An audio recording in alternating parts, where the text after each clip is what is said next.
Hey everybody, welcome back to the channel. Just today I hit the 1,000 mile mark on my Mach 1, which means I am officially through the break-in period. So today I've got an informative video for you. We are gonna change the oil. We're gonna talk about a few things that I saw during the break-in. We're gonna discuss oil consumption, that's one thing. One actual leak that I found, and I hope you guys don't see this, but I'm gonna point it out to you in case you've noticed anything like this. I've never had this on a new car before. I think it's just a minor fluke, but we'll touch on that.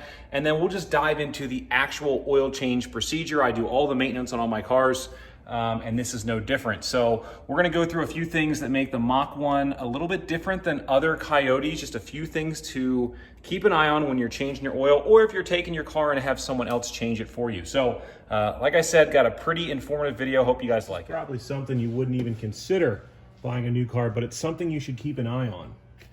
So when you buy a brand new car, as it breaks in, it's going to use a little bit more oil than normal, and they actually tell you this in the owner's manual. So for a Ford, for example, you've got, I know it's hard to see, but you don't have a very wide range. And what I'm noticing is it was kind of in the middle towards the top when I purchased it, and now we're getting down towards here. Now, what Ford says is, as long as it's in between these two dots, you're good. However, I'm getting really close to this first dot. I'm just gonna add a little bit to bring me up to kind of the middle here. You don't wanna overdo it, but it is something to be kind of aware of because you don't wanna have your brand new car and before your first oil change, when it's using a bit more oil, things are breaking in, you wind up damaging the engine. So keep an eye on that. It's not too hard to add oil to these things. Not sure if you can see, but basically over where my finger is, this is the fill location. Now a Mach 1 will take 10 quarts of 5W30, not 550. So we're gonna go ahead and just throw a little bit of oil in it. One more thing just to note here is that you should check your oil after the car has been run, but has sat on level ground for 10 minutes. So this will be the oil that I'm using for my first oil change. Ford also makes a 5W30 full synthetic. It's a little bit harder to find. You can actually pick these up, believe it or not.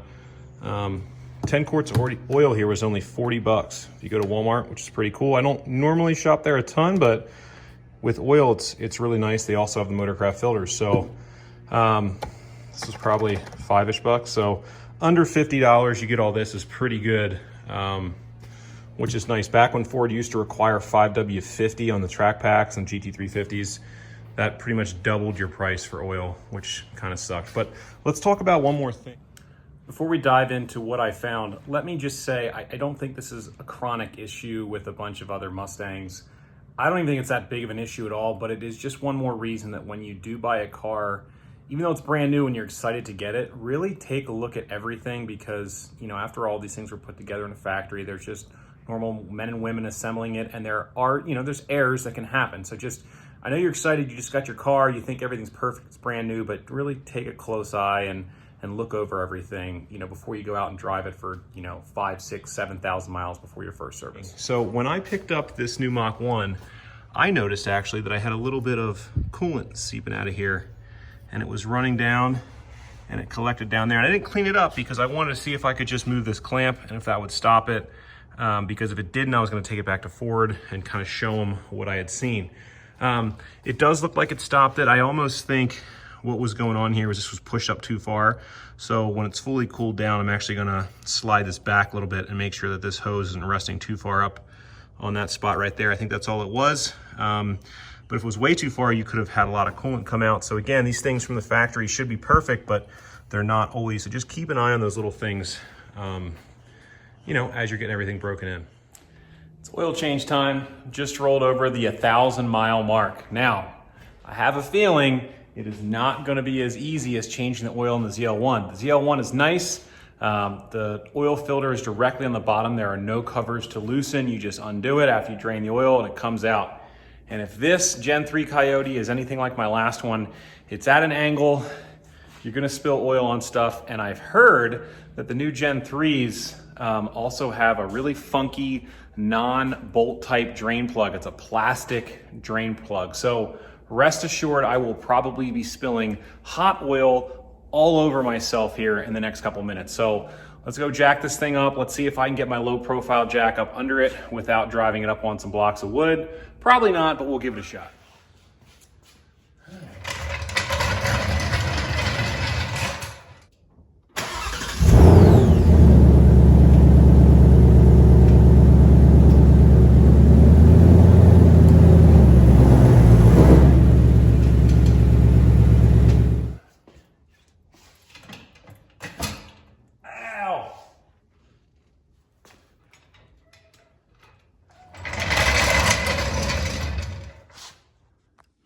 Okay, so here's that tray that I was talking about.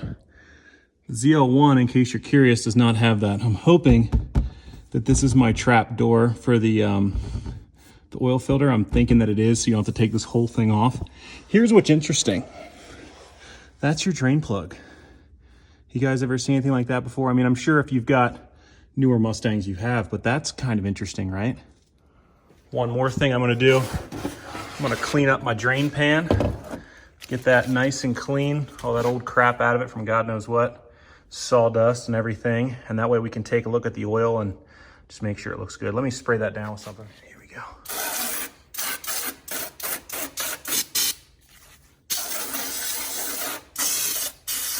All nice and clean. So now anything we get in that pan, when we drain it out, we'll be able to see. You should see a little bit of, you know, wear material. That's somewhat new, that's somewhat normal as your engine wears in. But you see any rainbow flakes or anything like that, that could indicate bearing material. You obviously don't want to see that. So metal, okay. Non-metallic, you know, bearing, flaky, shiny material, no good.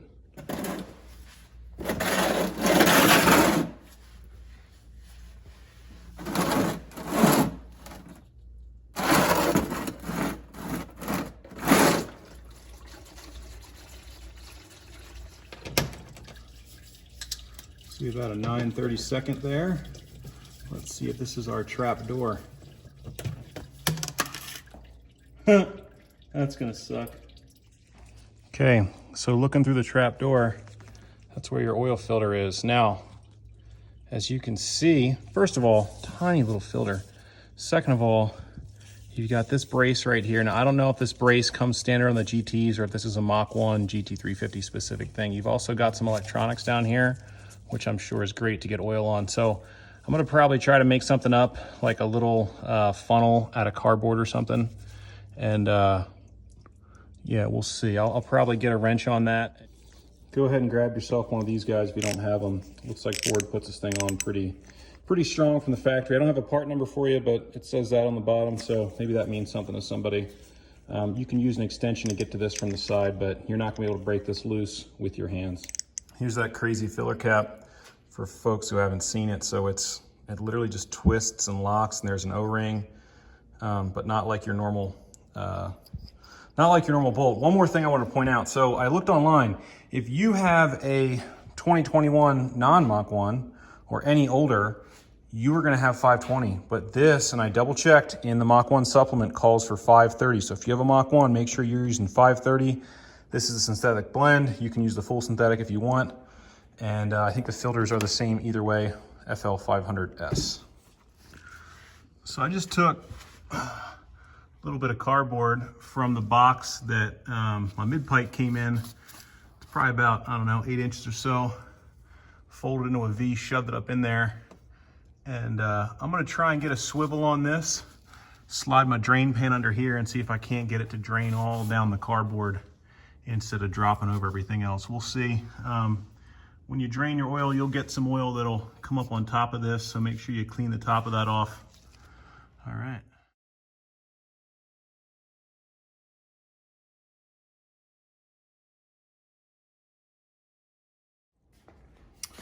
It's kind of interesting, check that out. So when you buy it, you get a Fomoco filter, but then the aftermarket's Motorcraft, and it's bigger. Now, if we look at, I'll get a tape measure out here and we'll see how much different are we talking. Okay, so diameter wise, that's about just under 3 inches, about 2 7/8, 2 15/16. Same thing there, no difference. But let's look at the height.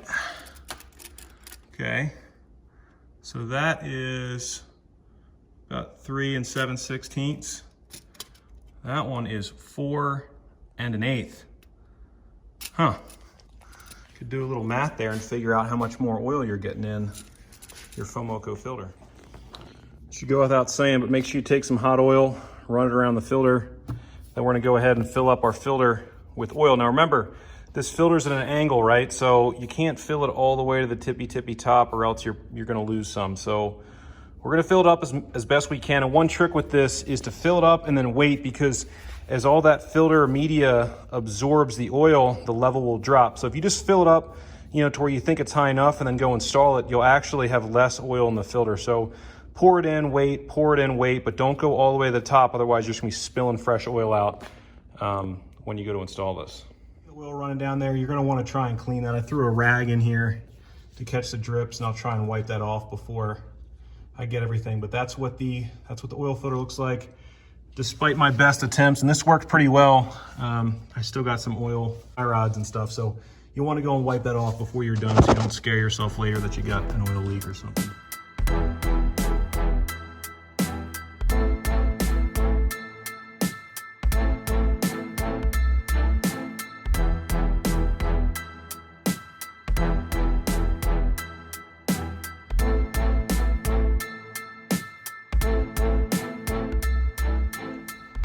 So I'll be honest, oil's a little darker than I thought it was gonna be for just 1,000 miles.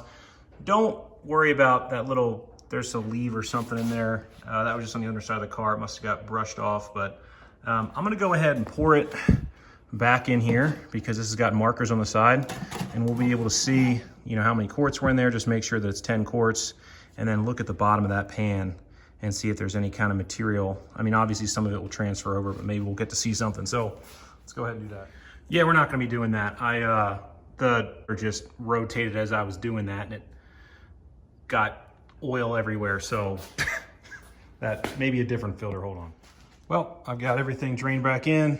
Aside from what I spilled, I don't see any reason why there wasn't 10 quarts in there to start. You know, and despite the oil being kind of black, there's really nothing of concern left inside of here. I went in, hit the reset on the computer, had 9%. So after, you know, 1,000 miles, it used 9% of the oil life. So nothing weird there. That's about it for the oil change. Just a couple interesting things to go over. One, we touched on at the beginning of the video. Just make sure that you don't have any funny leaks. I keep forgetting to redo this, but I'm gonna go and adjust that here to make sure that that doesn't leak anymore. That was just something minor. And then the other really kind of small thing, but something to be make note of, is if you have a Coyote, you're probably used to 520, but not in the Mach 1. The Mach 1 is 530. So, you know, just a couple little things. And that is the first oil change. So let's wrap it up and we'll tell you kind of what we have planned next for the Mach 1 now that we're through the break-in. So what's next? Well, I'm all sweaty because I'm in the garage with the door shut and it's super hot. But what's next is we just hit 1,000 miles, as you guys know, and now it's time to actually have some fun with it. You know, the break-in procedure says to go easy for the first 100 miles and then basically avoid really aggressive driving, steady speeds for the next 1,000 or 900, so 1,000 total, which I felt like I did. I mean, I didn't absolutely baby it, but I also didn't thrash on it. I've never taken the car to redline. So, you know, now it's time to have some fun with it. Probably next thing you'll see is either a short track day with my wife's ZL1 and this Mach 1, or if they reschedule a roll racing event, which I really hope they do, we'll get to see a little bit of roll racing action between the Mach 1 and the ZL1. So who knows? Unfortunately, there's no drag strip by me. I would love to take these to a drag strip and see how they do side by side with me and that, my wife driving the ZL1, but we'll just have to wait or maybe take a long trip somewhere to a point where there's a drag strip and we can run them. So I hope you enjoyed this. Yeah, guys, stay tuned and see what's next for the Mach 1.